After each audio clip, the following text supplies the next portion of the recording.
When is a light not just a light?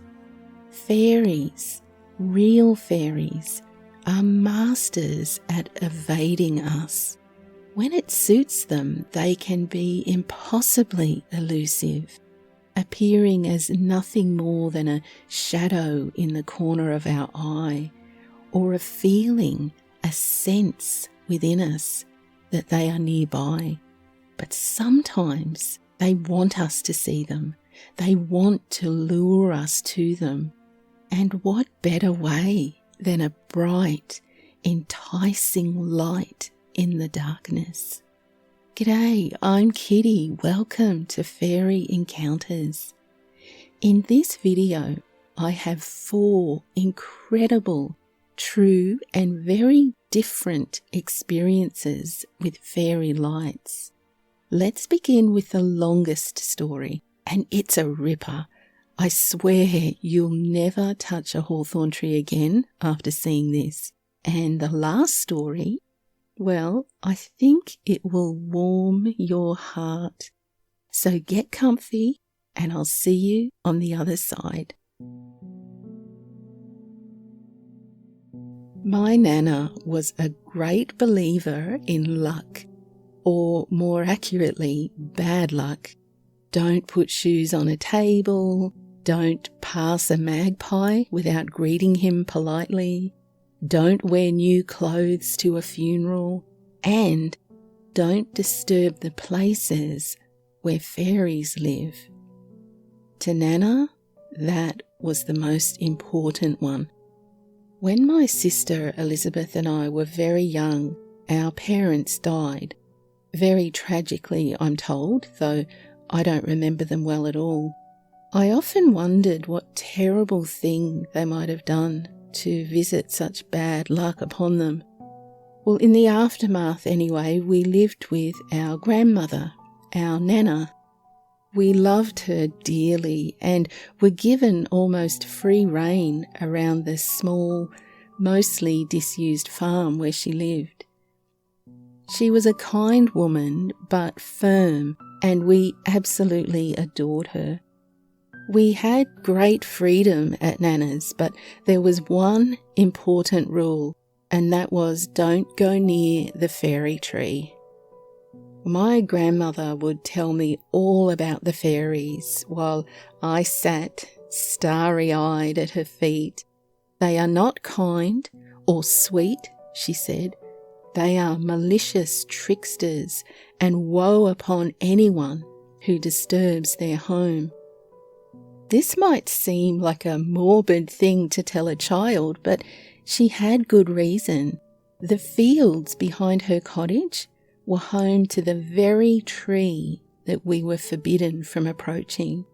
There was a hawthorn tree in the middle of a field which farmers didn't dare to cut down for fear of upsetting these forces that they didn't really understand. Well, my bedroom directly overlooked the field where the tree grew, and late at night I would sit at my big glass window and watch these small flickering lights dancing in and around the boughs of this hawthorn tree, and I imagined the fairies having a grand old party. Well, one day, I guess caught somewhere between wonder and disbelief, I decided to investigate the tree in person, regardless of all of Nana's warnings. Well, I begged my sister Elizabeth to join me, goading her with promises of the fairies we would see and the fun we would have, but she shook her head and resolutely refused. Fairies weren't real, and we weren't allowed, she said. So I was on my own. I waited until grandmother was busy, and then I slipped out the back door and into the wide area of farmland beyond. Marching towards the tree, I noticed 2 things. The livestock there wouldn't go anywhere near this hawthorn tree, and the deathly silence blanketing the surrounding area too. Then I hesitated. My previously unshaking confidence was just evaporating. I knew, though, that if I turned back now, Elizabeth would mock me for running away like a scaredy cat. And at that moment, her mockery was much more unappealing than a quiet field full of cows. So I took a deep breath, I stepped forward, and I touched the tree. Absolutely nothing happened. No whirl of activity, no rush of magic, and no vengeful sprites raging around me. Frankly, I was disappointed. I waited for a little while, desperately hoping for something fantastical to happen, but after several minutes, my interest started to wane, and I decided to return to the house and find something more interesting to do. But before I did, I thoughtfully snapped off a small twig from one of the lower hanging branches, and I tucked it into my pocket. To this day, I'm not really sure why I did, but I think I felt like I should have a souvenir. If nothing else, it might prove to Elizabeth that I really, truly went to visit somewhere expressly forbidden. As I turned and began walking back to the house, I was certain I heard several hushed sort of giggles, but when I looked back at the tree, there was nothing. Nothing to see but the odd sort of perimeter around the tree that the cows refused to enter. Well, I slipped back inside, delighted that I had made it there and back without Nana catching me and scolding me, and I hurriedly went to tell my sister all about it. And she, very mature, with her whole 1 extra year of age, only said that fairies are for babies. Well, she was equally unimpressed by the twig I'd brought back too, and told me that I could have gotten it from any old tree, a thought which absolutely hadn't occurred to me at the time. I'd be lying if I told you that I wasn't disheartened by this. I really hoped that I'd done something brave and adventurous. I lay in bed that night and studied the sliver of branch that I had stolen from the hawthorn tree, carefully searching for any indication that it might be magical. Well, eventually I gave up and I rested the twig under my pillow and I went to sleep. When I woke the next day, I got up as usual, made my bed, as Nana always told us to, and I threw open the curtains and immediately squealed with delight. The wide glass pane was covered with hundreds of tiny little handprints. I raged that I had slept through the night and had missed the fairies visiting, and I ran to show Elizabeth, tugging her from her own bed to come to my room. She was appropriately awestruck, and together we conspired to go to the fairy tree and fetch another twig. "I want a whole branch," she declared, and I was unsurprised. It was typical of her to want what I had, but bigger and better if possible. But at that moment, it just didn't bother me. I was far too eager to go on another adventure to the tree. The excitement, though, died immediately when our Nana came to see why we were making such a commotion.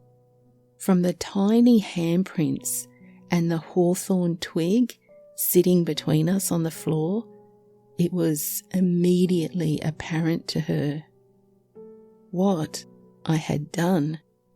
The slap across my cheek is the only time my grandmother ever hit me, and I can still clearly remember the sting of it. Both of us were punished soundly with chores for the duration of that day. despite Elizabeth's protest that she never went to the tree. She too carried a welt from Nana's palm, and both of us sniffled throughout our labours, her with indignation and me with shame.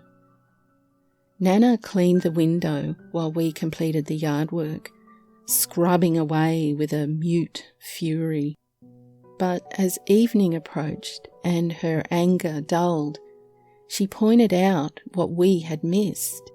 Amidst the prints the fairies had left were deep gouges in the glass of the window. I couldn't imagine how sharp their little claws must have been to have left those marks. She explained to us that they came to punish me for stealing from them, even though it was only a tiny piece of their home. They were proud and malicious. And then she showed us a clipping from a newspaper. We were really too young to make much sense of the article, but she explained to us what it meant. Years and years before, 2 local children had done just as I did. They had taken little pieces of the tree home with them, and then they were stolen in return. Their parents would go to wake them and find their beds empty, with only tiny handprints and an open window to indicate what had happened. Elizabeth scoffed and said they must have run away, but Nana silently shook her head and revealed a second newspaper clipping from a later date, this time with a picture showing the small bones of children nestled at the base of the tree. It was, it said, all that was left of the 2 youngsters. They were buried. Their graves were found covered in little sprigs of hawthorn, for which no local person would claim responsibility. There was a police investigation, of course, but no evidence was ever found implicating anyone. The community, apparently, silently agreed to leave the hawthorn tree alone. And so they had. Well, we burnt the little twig that I had thieved from the tree, and Nana took the ashes and scattered them far from the house, and then doused the outside and inside of my gouged bedroom window with holy water, and then we never spoke of it again. But we never forgot it, and believe me, I kept my distance from that tree, because in the years following, when I still lived with Nana, I heard, just from time to time, scratching at my window, always late at night too, but I never once pulled back the curtains to look. It was about 10 years ago. I was out testing a laser pointer that I'd bought. It was around 11:30 at night, and I was shining it across a field into a hedge about 200 metres away on high ground. There was, and still is, a fairy fort about 25 metres to the left of where I was standing. It was an October night, a dry, clear night, and over the ring fort I saw an orange orb that looked like a football, an orange football basically, glowing and floating horizontally toward the centre of the ring fort. This ring fort is surrounded by bushes on all sides, but I could see clearly the orb stop directly above the ring fort and descend vertically into it. I swear to God this is true, and I will never forget it. I ran back to my house, which was about 250 metres away, and told my parents what had just happened. This happened a few years ago in a campground in Florida. I visit this campground every 2 years, and I was very familiar with it at this point. And this was the first time anything like this had ever happened. Now, the campground is also in a national park, so there is a thick forest surrounding it. My cousin and I left a cabin and went on a walk down the road and through the woods at sunset. About a mile or so in, we go off the road into an area that I'm quite familiar with. It has a roundabout type road with trimmed weeds in the middle. The roundabout has 2 roads to it, the one we entered from and another one that leads to an area that I'm not so familiar with. To the left of the roundabout was a large cabin that my family frequently rented out for events. And to the right was a picnic area gazebo that overlooked a pond. And we were completely surrounded by dense woods. My cousin and I liked to go to this gazebo just to talk and watch the gorgeous sunset over the pond. We found the fuse box for the gazebo and we turned it on for a little extra light while we talked. After a while, the darkness started to catch up with us, and we realised that the area began to look like a perfect spot for a horror film to take place, so we decided to turn off the lights and head back to the cabin. Being in the middle of a national park, there were no light poles or street lights. It was pitch black, save for our phone flashlights. So as soon as we turned off the gazebo, we noticed something that shouldn't be there. In the middle of the roundabout area was a green light or orb suspended about 5 foot in the air. It was about the size of a grapefruit and it didn't move. There was nothing in the roundabout that would produce light, and the light didn't illuminate anything or look like it was attached to anything. Well, my cousin and I were a little freaked out by this, so we make our way towards the road, avoiding the orb as much as we can. A short ways down the road, we realised we had no idea where we were and that we must have gone down the wrong road. So we returned to the roundabout area and the orb is still there. Unfortunately, the road we needed to get to was on the other side, meaning we would have to pass the light about 6 foot away from it to get to the road. So we try our best to walk by it as far away as we can. So we walk by it quietly, almost tiptoeing, and with a closer look at it, I still couldn't see the source of this light. We eventually got back to the cabin and all was good. Later, I asked my cousin what he thought about it, and he said it was probably some kind of animal spirit, but it was very motionless. It was just suspended in the air, just glowing bright green. So I just don't know. My husband and I really enjoy being outdoors, especially camping. We sometimes go camping on forbidden zones too, but we really do take care of the place we're staying. We always clean up all our mess. Well, this was one of those times when we went camping on a forbidden zone, which we now call the fairy forest. This forest is owned by a family that did a hell of a good job at decorating the place. There were figures of fairies and elves and angels scattered around the brown fall leaves, on branches and rocks, dream catchers and other handmade artefacts, presumably made by children, were also hanging around all over the place. And there were little tables and chairs designed for the fairies, and information tables explaining about the fairies and the elves. It was truly like a little fairy tale in there. There was one problem though.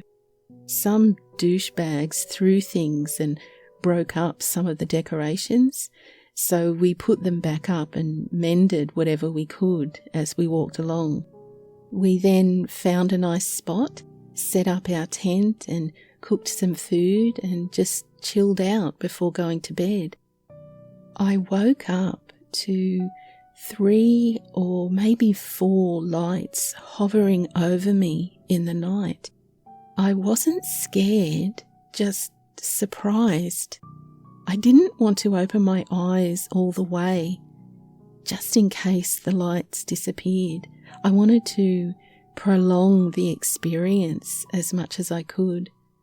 But after some time, I drifted back to sleep. The morning sun penetrating our tent woke us up, and as we were pouring our coffee that morning, I casually told my husband that I had seen lights hovering over us in the night. He paused a second and said, "I saw them too." Then we got into a heated discussion as to what they could be. No, our overhead lamp could not have misfunctioned because the lights were moving, almost swimming in the air, if you will. And no, they couldn't have been people shining flashlights at us because we didn't hear any footsteps, and the source of the lights were coming directly from our tent, right above us. They were like balls of light or orbs and not like rays. And no, they couldn't have been airplane lights or any other street light because, again, the lights we saw were moving. We believe they were fairies, possibly thanking us for cleaning up the mess. We still go there from time to time just to drink coffee though. We haven't camped there since. And I sense this amazing feeling each time I go there. That forest melts away my problems and gives me a content feeling, almost like it's telling me everything is going to be okay. It is absolutely beautiful. Whether you follow a fairy light, well, that's up to you, but always remember that the destination or the outcome could be lovely, as in the last encounter there, or it could end in tragedy. Now come by and see me next Friday because I have one more encounter with fairy lights that I'm dying to show you, which ended in the worst way possible. If you find my videos interesting or inspiring or even comforting, please consider supporting the channel. I'd really appreciate it. And it's super easy. You can just buy me a coffee or become a member of the channel. There are lots of ways. Just check out the links in the notes below. Thanks for sharing your time with me. Until next week, stay curious and be kind. Cheerio!